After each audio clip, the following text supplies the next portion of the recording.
Hello, everybody. Good evening. Welcome to a class here at Basics Market. My name is Sam. I'm a culinary mentor and chef with Basics Market. And today I'm presenting a lovely cardamom sour cream cake. Thanks for joining me. We're going to be using some of our own products, which we produce in-house. We have Lulabelle's whole milk. We're going to be using some Gwendolyn's eggs, very nice fresh eggs, and some Lulabelle's butter. So these are all organic products. They're the cows are pasture fed on grass. They have organic alfalfa, and then the corn silage, which is also delicious and organic and produced by us. So well-fed cows and happy cows, humanely raised, and they're just right around the Portland metro area. So tonight, you're welcome to ask questions. This is a live experience. I'm here to answer any questions you might have. We have a mediator who will be relaying your questions or comments, and we can have a chat if you like. Go ahead and just type them into your question box and send them to us. And then you're welcome to email us anytime with any culinary questions. We love looking into the questions for answers. All right, let's get right into it.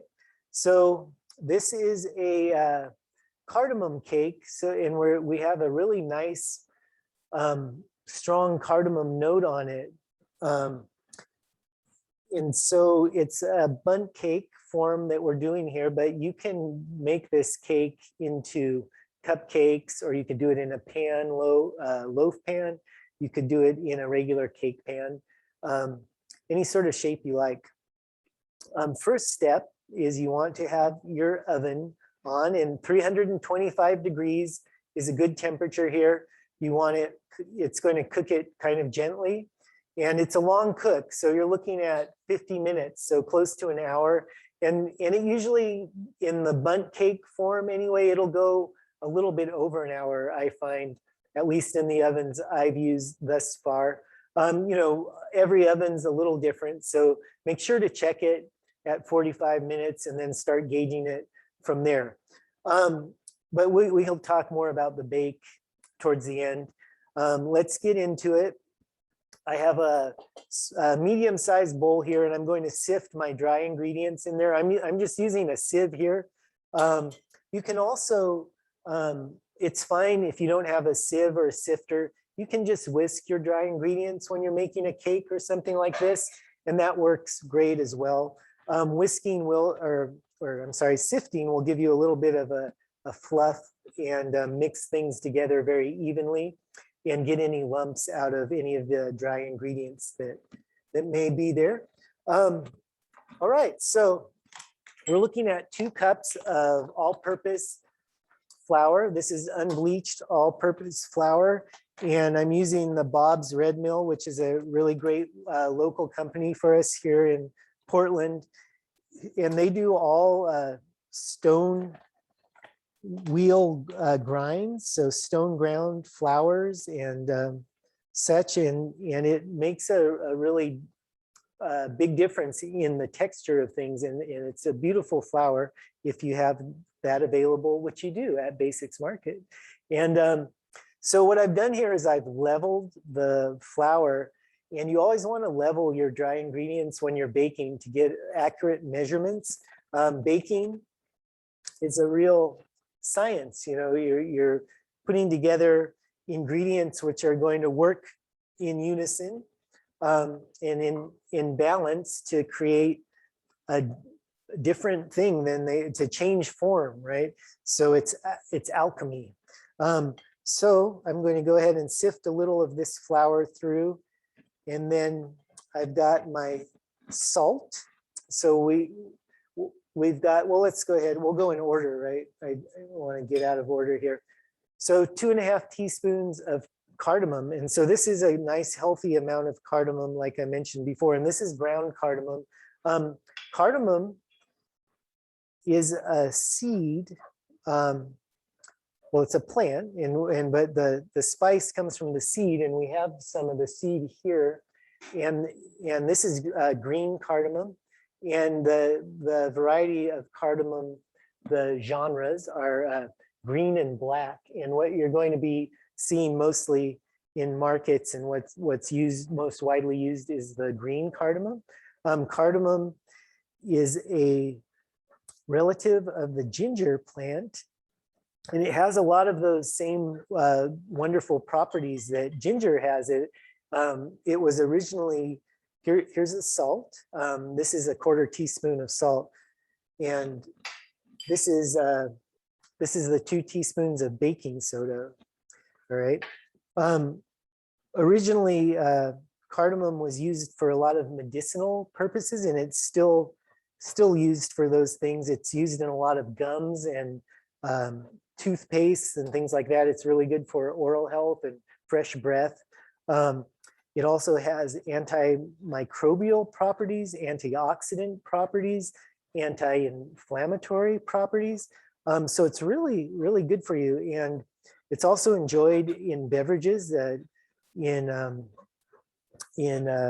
Saudi Arabia and around the Middle East. It's used as a tea and mixed in with coffees. And it's widely used. Now this, another really common use, of course, is in curries, and cardamom, the plant, is native to southern India and Indonesia. So it's always a part of like a curry mix. And we see cardamom use going back 4,000 years documented. In ancient Egypt, it was actually used to embalm mummies. And then this recipe is kind of the history of a cake like this is more Scandinavian, and the Vikings discovered cardamom through trade routes either in Constantinople or through Moorish people. And the Vikings not only were raiding a lot and all that stuff that we hear about mostly, but they also had a lot of good trade relationships and they were good at trading and merchant type things. And this is in Scandinavia, there's a strong use of cardamom. They use 60 more times cardamom than we consume here in the United States. And it's often found in baked goods such as this. So this is sort of like a Scandinavian influenced type cake. All right, so I've got the dry ingredients sifted there, and I'm just going to set those aside. And for my large bowl, I'm not using a hand mixer tonight. I have this KitchenAid, which will work for us, but you could use a hand mixer as well.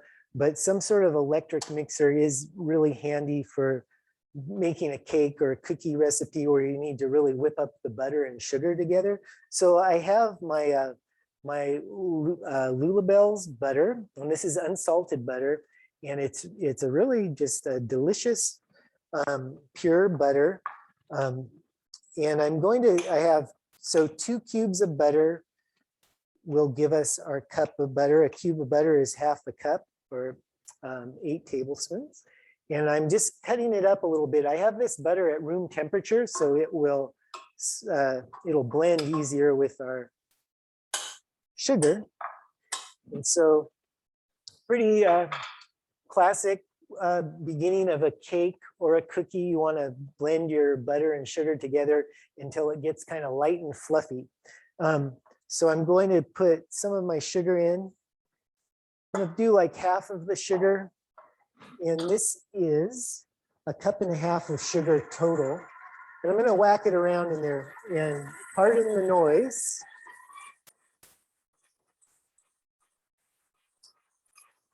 So we're just going to blend that up a bit, and then I'm going to put the remainder of the sugar in there. And we'll blend that up. And so you want all that sugar to whip into the butter. And you can see it's getting a little lighter as I speak here. I'm going to turn up the volume and let it whack around. And so as it starts to cream out, it'll become lighter. And it becomes lighter both in color and texture. And then when you're using a KitchenAid like this, you always kind of need to scrape the sides down and the bottom. Stuff will tend not to, sometimes your blade won't reach all the way down to the bottom of the bowl.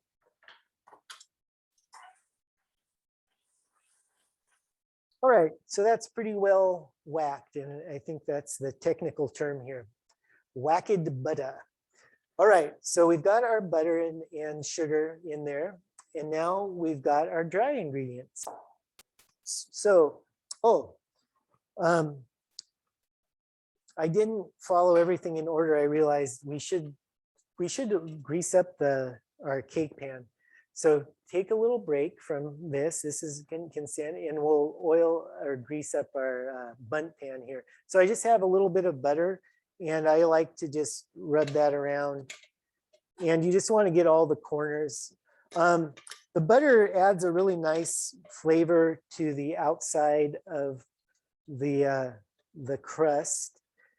And also, I am reminded that we need to put some eggs into this sugar and butter before we get into the dry ingredients. So, you know, one day I'm going to learn to follow a recipe, and it'll be a wonderful day for cakes all over the universe. Okay, so there we go. We've got a nicely buttered pan. And so, yeah, that'll just give you a nice, well, you can see I have this finished cake here, and it just gives it a beautiful glow on the outside of your cake and a good little crisp bite.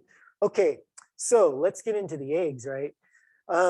So we're going to beat the eggs one at a time into our butter sugar mix.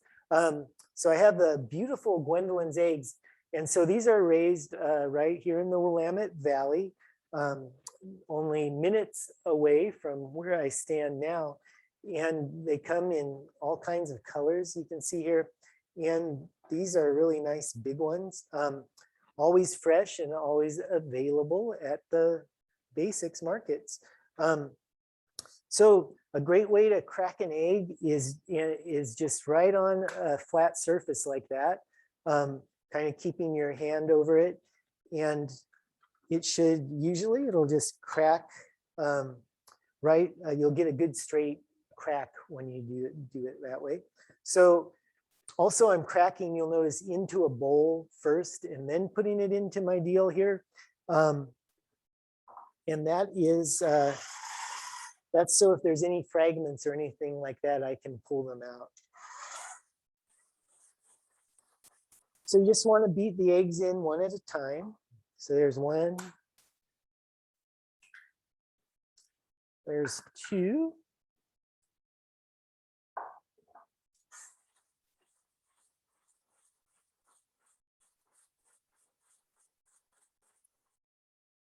And these eggs have a beautiful yolk, nice and orange, yellow. Yes, I have a question. I'd like to know if there's any difference if you have the eggs at room temperature. We've heard that makes a difference. Yeah, so there's a question about having eggs at room temperature and how that affects your final bake, your final product. And it can be helpful. The eggs tend to relax at room temperature, and they'll get into your mix better, and it can result in a little fluffier, lighter, and airier finish. Not totally necessary though. So it's, I think that it could make a little bit of difference, but it's not the end of the world if your eggs are not at room temperature. But often, yes, recipes will specify, bring your, or let your eggs sit to room temperature.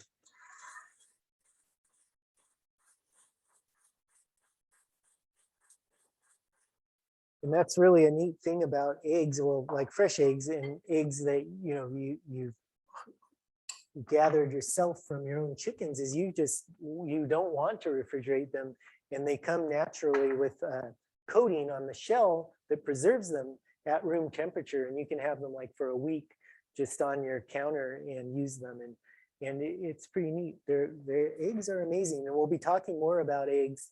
I believe in the next class is something about eggs. So let's go ahead and give that another whacking. And now we're all caught up. I'm going to go ahead and begin the sour cream. So I have a cup of sour cream here, and then the dry ingredients, and we're going to mix these in alternately into our egg, sugar, and butter mixture. So I'm going to put about 1/3 of my dry ingredients in. Yes, a question?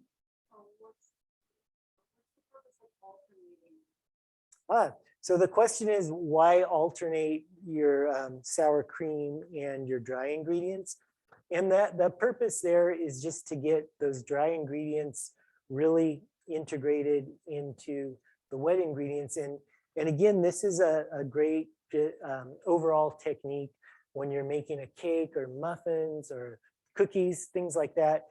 If you alternate, you're going to get everything really well integrated, and it'll just get a smoother batter.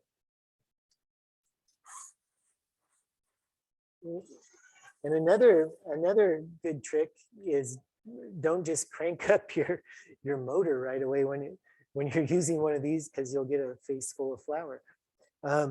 So go in, start slow, and work up the speed. So something like that, and then get it going. And now we will put another 1/3 or so. And then the sour cream. So this cake lends itself really well to different toppings. And so I'm going to go ahead and show you some different toppings after we get this cake panned up. Yes, another question.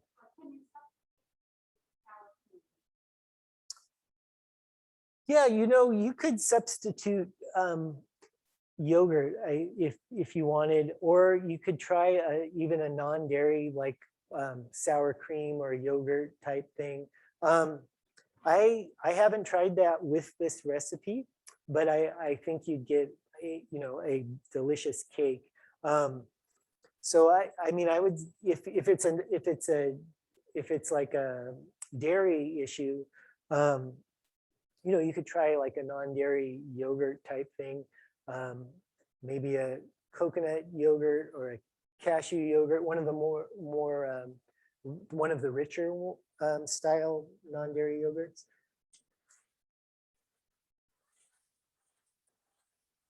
And yogurt itself, if you're looking for something a little lighter, would be a good thing here. You might go for like a Greek yogurt.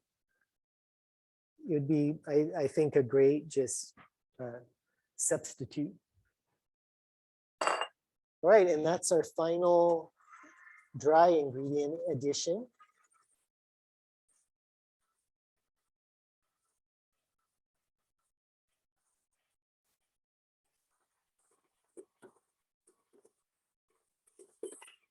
So there, I'm just getting it really nice and smooth, and then I'm going to go ahead and pull some stuff up off the bottom.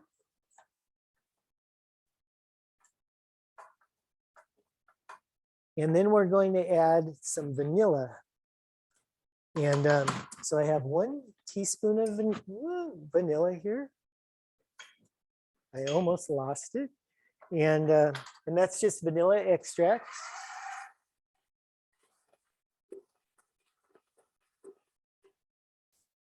And so there we go. There's our beautiful cake batter. So my oven should be preheated by now.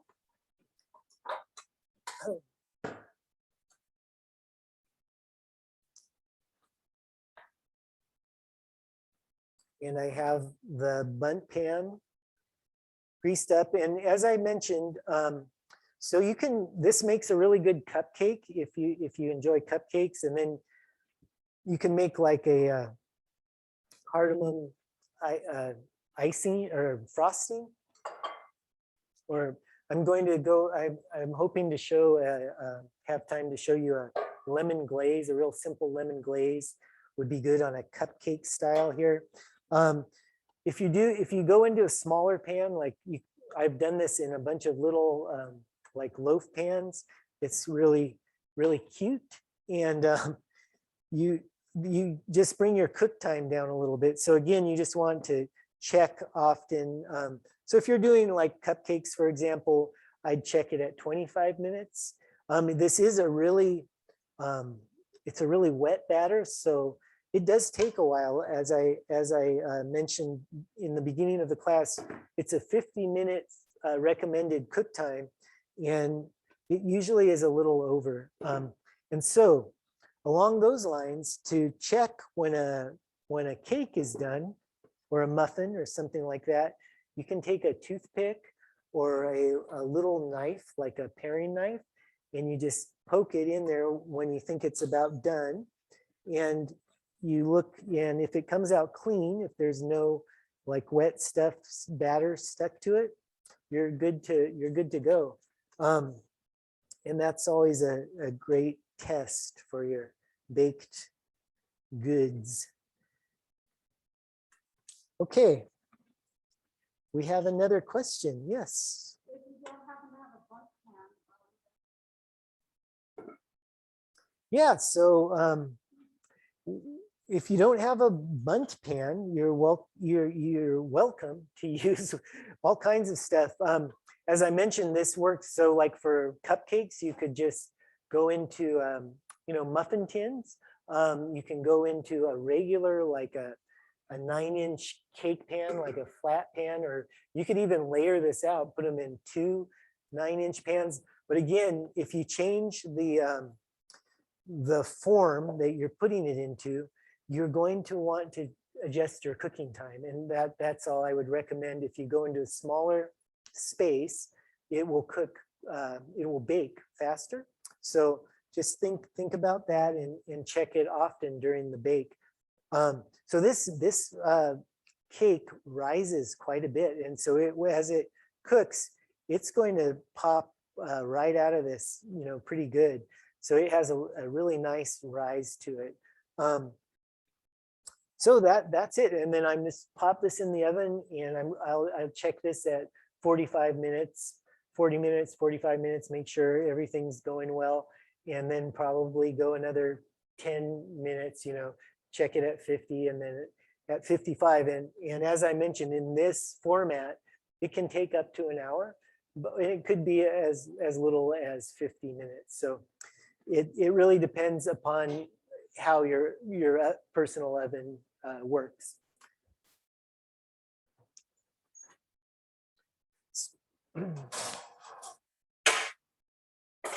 So we're putting that in the middle rack of the oven. So you want that right in the middle, so it's getting heat from the bottom and the top, and that will get you your most even bake. And you want it right in the center of the oven. All right, let's look at some toppings, right? So oh yeah, we have a question. Yes.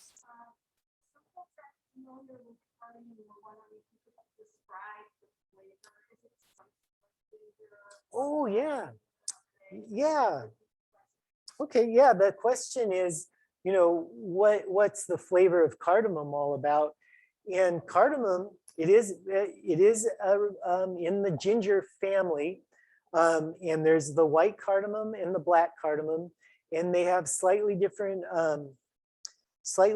tastes. The black cardamom can be a little more bitter, and the white cardamom, which is more commonly used in baked goods and in cooking in general, it's a little sweeter. Sometimes it can have hints of like mintiness. It has a really it's a very unique flavor. It's delicious in coffee. Every morning I make my wife coffee, and she always wants a pinch of cardamom and a pinch of cinnamon, and it's very complimentary that way.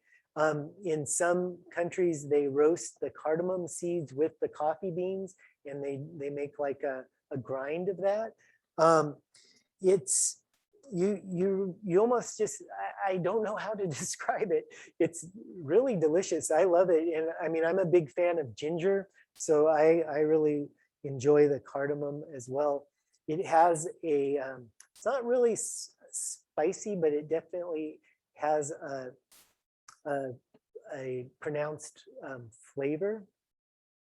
Question, can you Yeah. substitute almond flour? Yeah, you know, this cake, I did do a test with gluten-free flour. I used the Bob's 1-to-1, and it worked really well. This cake works great. Or the question is, can you do this gluten-free or specifically with almond flour? So I have tested it with the 1-to-1, and it came out really nice. You almost can't tell the difference between the conventional flour and the 1-to-1 with this cake. And I think because it has all those rich ingredients, it just, and the eggs leaven it really well. Almond flour I haven't tried, but I bet it would be good. I have made some like almond nut-based cakes, almond and walnut and torts and things like that. And the ingredients, like those usually have at least, 3 eggs. If you work with almond flour, you probably know that those recipes often have a lot of eggs to kind of leaven it and lighten it up. And I think it would work great if you want to try it with almond flour. I'd say that that'd be a really good experiment. Yes, another question. Another one. Yeah. Should we use or ground cardamom? Yeah, so green or brown, and that's also called, white or black. And green cardamom is what we're looking for here, and this is ground cardamom. And if you're grinding your own, yeah, look for green, and that's what we've got here. And so again, there are these pods, and here it is, the ground form, which is just sold in a little jar like this. Yes. Nita would like to know what fruits or nuts you suggest in this cake, since I would add some in it. Boy, so the question is, what are some add-ins you could add into this cake? And my answer is the ones you like. I mean, this cake can really take anything you've got. And I mean, I would say you could even put anything from chocolate chips to any sort of nut, and then all sorts of I'd stick to like dried fruit with this, raisins, apricots, any of those. Apricot and cardamom is a really nice combo. Kind of if you think about the sort of classic, I mean, you could go like Middle Eastern or Scandinavian with it. But yeah, I'd say raisins, dried apricots, almonds. That almond I think is a good suggestion. Almonds and cardamom. Pistachios are always a nice thing in a cake. But yeah, I think the sky's the limit on this one. Yeah. Yes, another question. Yes, can you make it vegan? Ooh, the question is, can you make it vegan? And I think you could. I know that there is an egg replacer that works pretty well for baked goods. And you just mix this stuff with water and it poofs up. I mean, I'd recommend that just off the top because, you know, it's a ratio that's been worked out for baked goods and I think it probably has some flaxseed and stuff like that. I don't have a vegan version of this written, but I like the idea. Again, you could use vegan yogurt, I'd say, in place of the sour cream, and then you would use a vegan butter. I would recommend like the Mykonos cashew butter is really nice and rich and creamy. Would do a really good job here, and then yeah, like the egg replacer. So you have the egg replacer, you have your vegan yogurt, and you have your cashew butter, and I think you'd get a beautiful cake. And then you could take it one step further and make it vegan and gluten-free and use gluten-free flour, and then you'd have a vegan-free cake. And I think you'd get, you know, the texture at that point might be different than this conventional cake, but I'm sure it would be delightful and for sure taste good. All right, so speaking of good flavor, I wanted to show, this is a bonus recipe. Everyone get ready, bonus secret recipe, okay? Only you people out there know about this one. So I'm going to verbalize this only. I don't have it written down, but it's very simple, okay? 1 lemon. And what I'm going to do is zest the lemon. And this is for a lemon glaze. And a lemon is very nice with the cardamom flavor. It goes really nicely. And again, all this time since someone asked, what does cardamom taste like? I'm trying to think of some similes for it, but I'm having trouble. Licorice, it comes to mind. Anise sometimes, a little bit. Anise, a tad. But let's see. And as I mentioned, and again, it can depend a bit on the cardamom that you're using. So what I'm doing here is I'm just zesting a lemon. So I have, and that's simply, you could do it with a cheese grater. This is kind of a more fancy zester type thing. And so that's just taking the peel off of the lemon. So you just want to rinse it first and zest up your lemon. And then I'm going to juice it. And so here I have, so the first ingredient is 1 lemon, okay? And I have the zest, and I'm going to use the juice of that. And this is 3/4 of a cup, okay? 3/4 of a cup of powdered sugar, also known as confectioner's sugar. And then I have just a pinch of salt. And so a little pinch of salt helps offset and mellow out that the sweetness. This is quite sweet. And then we're going to go ahead and slice the lemon in half. And then I have this fancy juicer here. And we do sell these at the Basics Market, and they're really neat. It's a citrus juicer. And you just can juice your lemon juice right in here. And so a lemon's going to produce, on average, 2 tablespoons of juice. And if you want, you can measure that out, or if you're using like pre-juiced lemon juice, whatever, I guess it's just called lemon juice at that point. 2 tablespoons is what you're looking for. 2 tablespoons of lemon juice, 3/4 of a cup, 3/4 cup of powdered sugar, and the zest of 1 lemon. So if you're just have juice available, the zest is just a little extra bonus of really great citrus flavor. All the lemon oil lives in the zest, and it's a really good way to enhance flavor.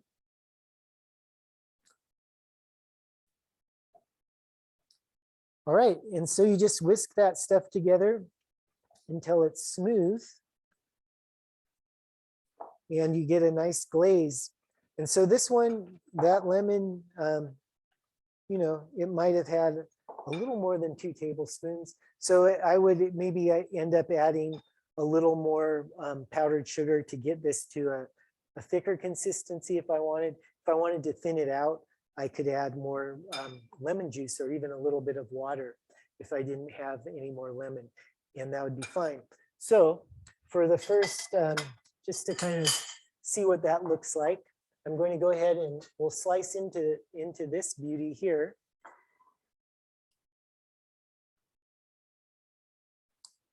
And the neat thing about the bundt cake is it gives you all these pre-designated slices, right? So you can see it's a nice, it's a sturdy little cake. It holds up really well to the sort of sauces we're going to hit it with. So here's the old, here's the lemon. So this is a drizzler or a dumper there. Yes, a question. Yeah, you could freeze. The question is, can you freeze this cake? And you could freeze this cake. If you do freeze it, you'd want to wrap it in plastic, put it in a, or foil is also really good to actually wrap the cake in foil and then put it like in a Ziploc bag. And that would be a good way to go to freeze it. So there's our lemon, there's your lemon glaze. And yeah, as I mentioned, that it turned out, I should have actually measured my lemon juice, but it's a little loose, but I'm sure it tastes super good. And that is a nice style too, where it's just gonna soak into the cake and taste really good. But I guess I could taste it real quick just to make sure, right? We don't want to, I don't want to just say that without actually knowing. Oh yeah, it is good. Yeah, another question. Alexis would like to know if you wanted to add liquor to the cake, rum or brandy or something else, and when would you add it? To the wet batter or after baking soak? Yeah, so the question is, if you wanted to add some liquor to this cake, what would you recommend? What would I recommend, and when would you add it? So I think, and then beyond that, would you recommend putting it in during the bake or afterwards? And I think your best bet would be probably in a soak afterwards, because I wouldn't want to mess too much with the ratios here of, you know, it's a nice balance with the moisture levels in your cake, and I wouldn't want to mess with the bake too much. So I do something like this, but you know, instead of lemon juice, you know, you go like powdered sugar, maybe a dash of salt, and a little bit of the liquor of your choice. And rum or brandy was kind of what was asked, and I think rum would be nice here. Amaretto. Oh yeah, amaretto, someone here in the room suggested, and that would be great. Again, it's that almond tie-in, which was someone brought up the almond flour or putting almonds in the cake itself. The almond cardamom deal is a nice combination. So there's that. And then I just wanted another neat thing that, and we have a recipe for this, and this is seasonal right now. We're going to get a little bit into like produce type stuff. So pears is a really nice complement with cardamom, and like often people will stew. One of the uses of cardamom throughout history is, you know, for stewing fruits, and it just imparts a really lovely flavor. And I'll bet it also has to do with some of those antimicrobial properties. And so cardamom and ginger, you know, these things have antibacterial properties, and so they're good at preserving fruits. So this is a pear and ginger conserve, and this is on our website. So if you visit the Basics Market website, you can get recipes like this, and then this is also available in the stores. and a free recipe card you can pick up in the stores. And then all our recipes, as we develop them, they go up on our website, so you can scroll through and find this stuff. And so this is on there. It's a pear ginger conserve.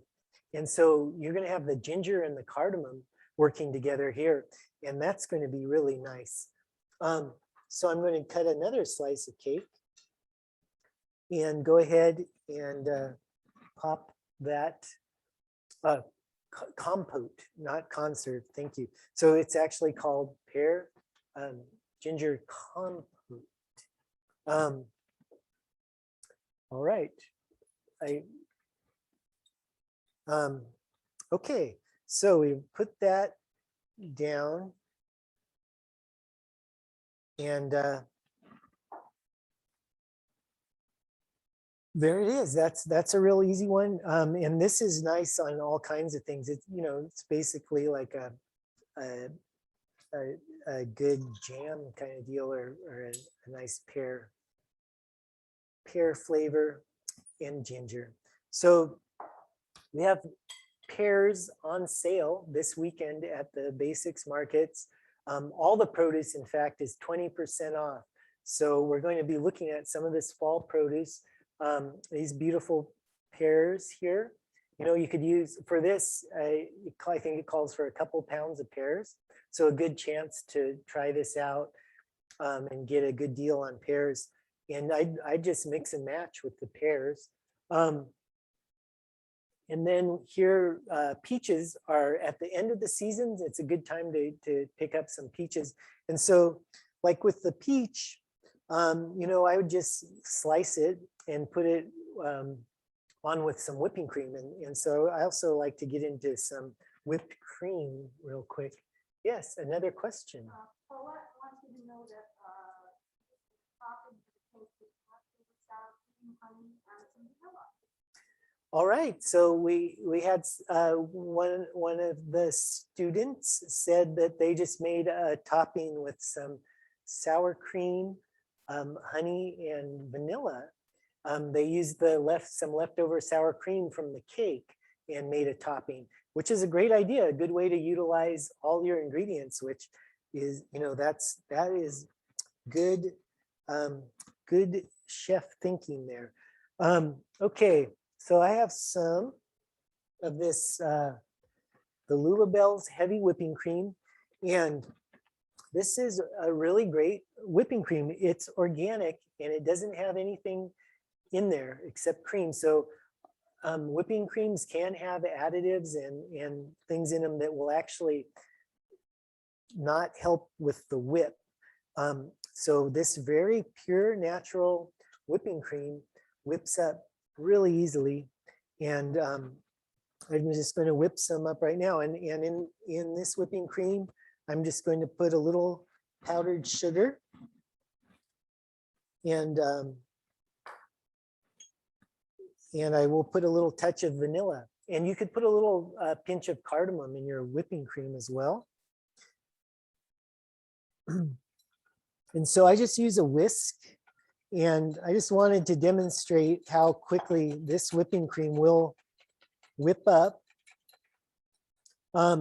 It's rich, and I use it a lot.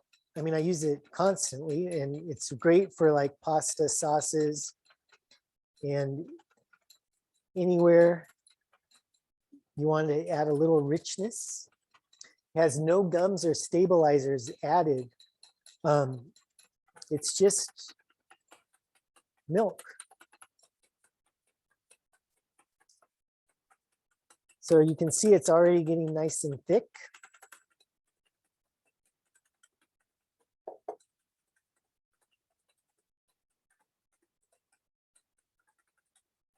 And what helps with whipping cream, and is a good idea, which you know, I didn't do here, but if you chill your bowl first, it will whip a little bit faster.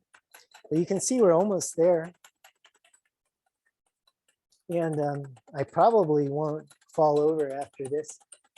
Yes, another question. Ooh, Chantilly cream is just this. It's so the question is, what is Chantilly cream? And this is it. It's a little bit of vanilla, some powdered sugar, and cream, and so it's a fancy way to say whipped cream.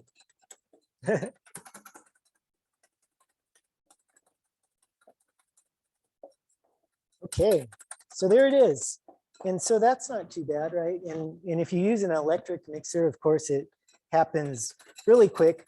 But you know, I really enjoy whipping the cream by hand.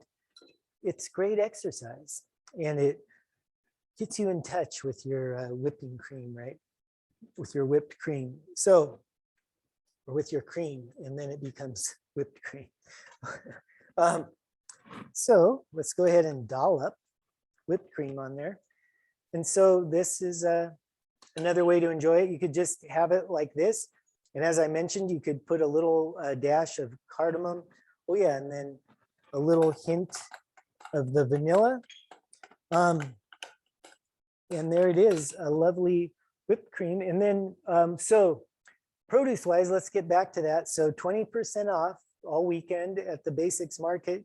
Plums so peaches, plums, and berries are all still in season, but they're transitioning out. Pears and apples are coming in. And these are all things that would be good to slice for your for a topping. So this is a pluet, which is apricot and plum combo. And if you haven't tried these are really lovely. You can see it has just beautiful color. And so that's something we could pop on there. Yes, another question.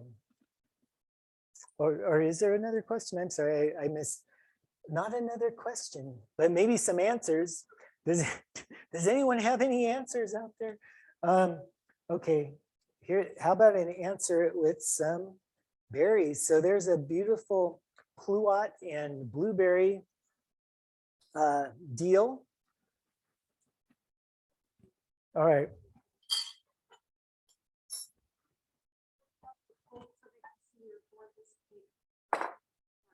Oh yeah. So, yeah, so here's some of these cakes. So we got the pear ginger, and then this is just the whipped cream and some pluots and berries. And then apples are always fun. Let me show you a neat way to present an apple really quick. So apple, the way I like to core an apple is I'll, with my claw, right, I'm gonna grip the apple and just cut down to approximately where I think the core is. And I usually hit it pretty close. And then of course you wanna go to your flat, stable surface and work around that core. And then you have the core out of the apple.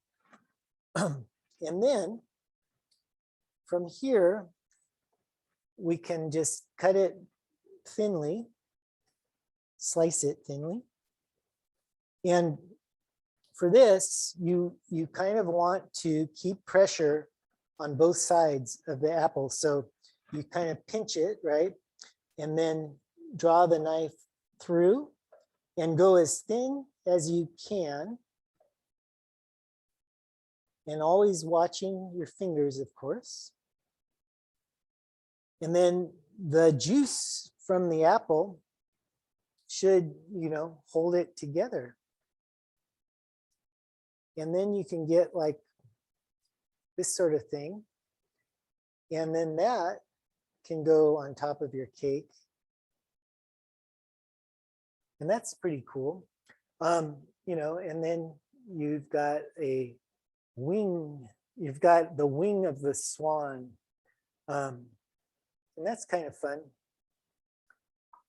And you can do that with pears also. Here's this beautiful red pear. And again, with the pear, I just go right along the side and find, with the pear, it's pretty nice. You can gauge, you can use the stem as a guide. and know where that core is. And then you can just core it like that. And we can also get a beautiful wing out of the pear. Okay. So there's some stuff. Your audience is very impressed. Uh, You have several wows. Yeah, well, yeah, this is, so we just got a comment that it's impressive. You know, it's also super easy. And so don't be too impressed. And so that's a couple things you can do with the fruit. And I hope you do practice that, because it is impressive, and but also it's super simple. And you want like a nice juicy apple or pear to really get it to glue together. And that's really fun to practice, right? Okay, so remember, 20% off all your produce at Basics Market this weekend. Peaches, last chance, you know, for all those, I mean, not last chance ever, but, you know, for our summer produce, the good peaches, blueberries, strawberries, all the berries, raspberries, blackberries, and plums kind of transitioning out. Pears and apples are coming in. So great time for fruits, and then vegetables, of course, are also 20% off. And if you want, throw some vegetables on your cake and make it a meal. No, just kidding, right? Or not, you know, do what you like. And if you like caramel sauce, I have some here. So this is a caramel sauce. And again, this recipe is available on our website, basicsmarket.com. And there we have a demonstration of how to make this. And caramel sauce is just sugar, water, and a little touch of Lulabelle's cream. Always a good idea. So it's a touch of cream, it's sugar, and it's water, and it's just the method of making it, which turns it into caramel sauce. And so we're getting in on Halloween and that sort of thing. Think about caramel apples and all the cool stuff you can do. And so you might want to check out that recipe. And then there's a how-to video also if you're wondering about the technique on that. But you can see this caramel sauce, and boy, here, I'm gonna need a new plate here. Let's put this here for now. And that's kind of like that. Make some space and cut another slice of cake. Okay, so let's check it out. So the caramel sauce lasts really well in the refrigerator, but then it hardens up. So what I did is I just put it in a pot over low heat with water up the jar, and then I kind of melted it again so I could work with it. And so here would be, let's do a Halloween surprise. Some caramel sauce, some chantilly cream. How about some more apple? This will be a caramel apple cardamom cake in honor of caramel apples, I guess.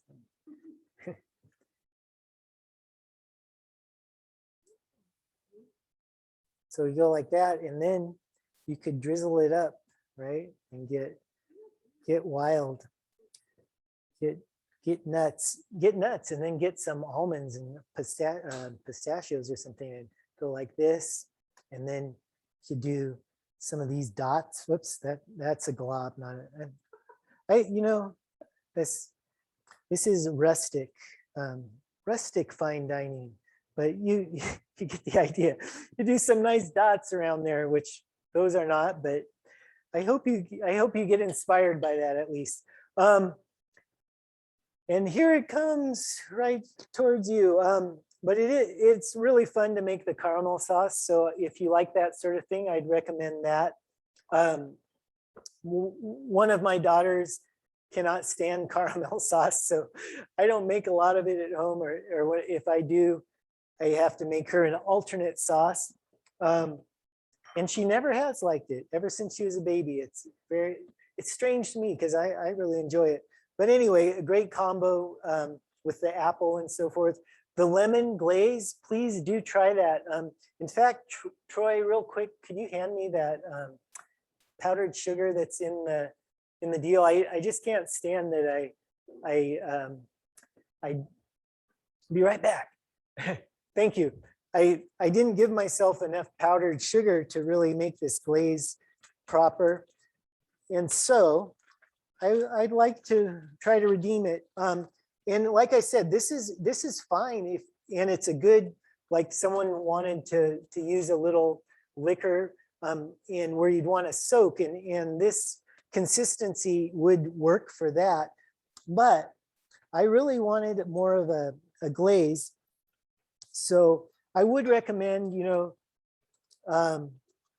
either measuring your lemon juice to that 2 tablespoons and then the 3/4 cup sugar, or have more sugar on hand and just make it, you can always, as I mentioned, you can always add more liquid, you can add more sugar and get that balance to where you like it. But let's get this where I like it right now.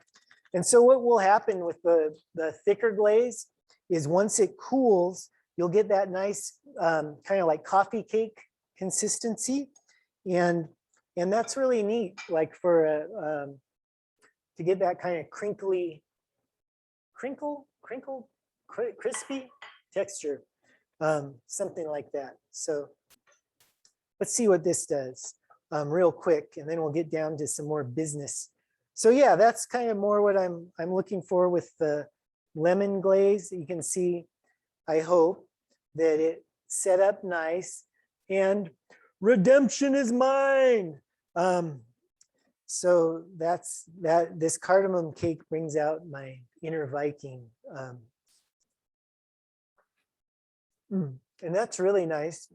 I really like the lemon glazed cardamom combo, but please try all these things. It's a nice big cake. You can play with all the different toppings you like. Make a bunch of little cakes, top them all different. But whatever you do, have a lot of fun while you're cooking, as I do. Thanks for having me into your screen. And as always, I really enjoyed myself tonight. We have upcoming classes, which I can't really see what they are right now, but I know we've got some. So, oh, thanks. So next week we have the eggs 101. And so that's when we're going to really get into eggs, and we'll do some different stuff with eggs. And I love talking about eggs. I eat a lot of eggs. My family does. I have some vegetarians in the family, and I think it's just a really great source of nutrition and deliciousness. Then our nutritionist, Lindsay, will be bringing you 3 ways to do some roasted chicken and some really fun seasonings to put on chicken, and very healthy also. And then Wednesday, the 13th of October, we're going to be making chili with cowboy cornbread. So I hope you will mosey on into that class. And then on the 20th of October, sag paneer. And I'm going to show you how to make your own paneer cheese. And then this lovely traditional Indian dish, which is a great vegetarian dish. And then we've got some hand pies. So we'll do the dough and we'll do some fillings for some sweet and savory hand pies. So please come back, join me for some or all of these classes. They're free. Hopefully they're fun. And And that's it. And it gives me an opportunity to eat, which, so keep me fed. Anyway, that's it for now. Thank you all again. And oh, one more thing, go get that 20% off your produce. Here's some locations. We have a market on Sandy Boulevard. We have in Northeast Portland, we have a market on Hillsdale on Capitol Highway. We have a market downtown on Lovejoy and 13th. And then we have a meat market where you probably won't find much produce, but you'll find a lot of great meat, much that we grow ourselves. And again, just like the dairy cows, and we have beef that is organic, pasture raised, fed all organic food, and well cared for. So please come visit any of our markets, buy some ingredients, and go home or wherever you want, wherever you can, just cook. And it doesn't even have to be a kitchen, just find a spot and cook something and be happy while you're doing that. So happy cooking and enjoy yourselves.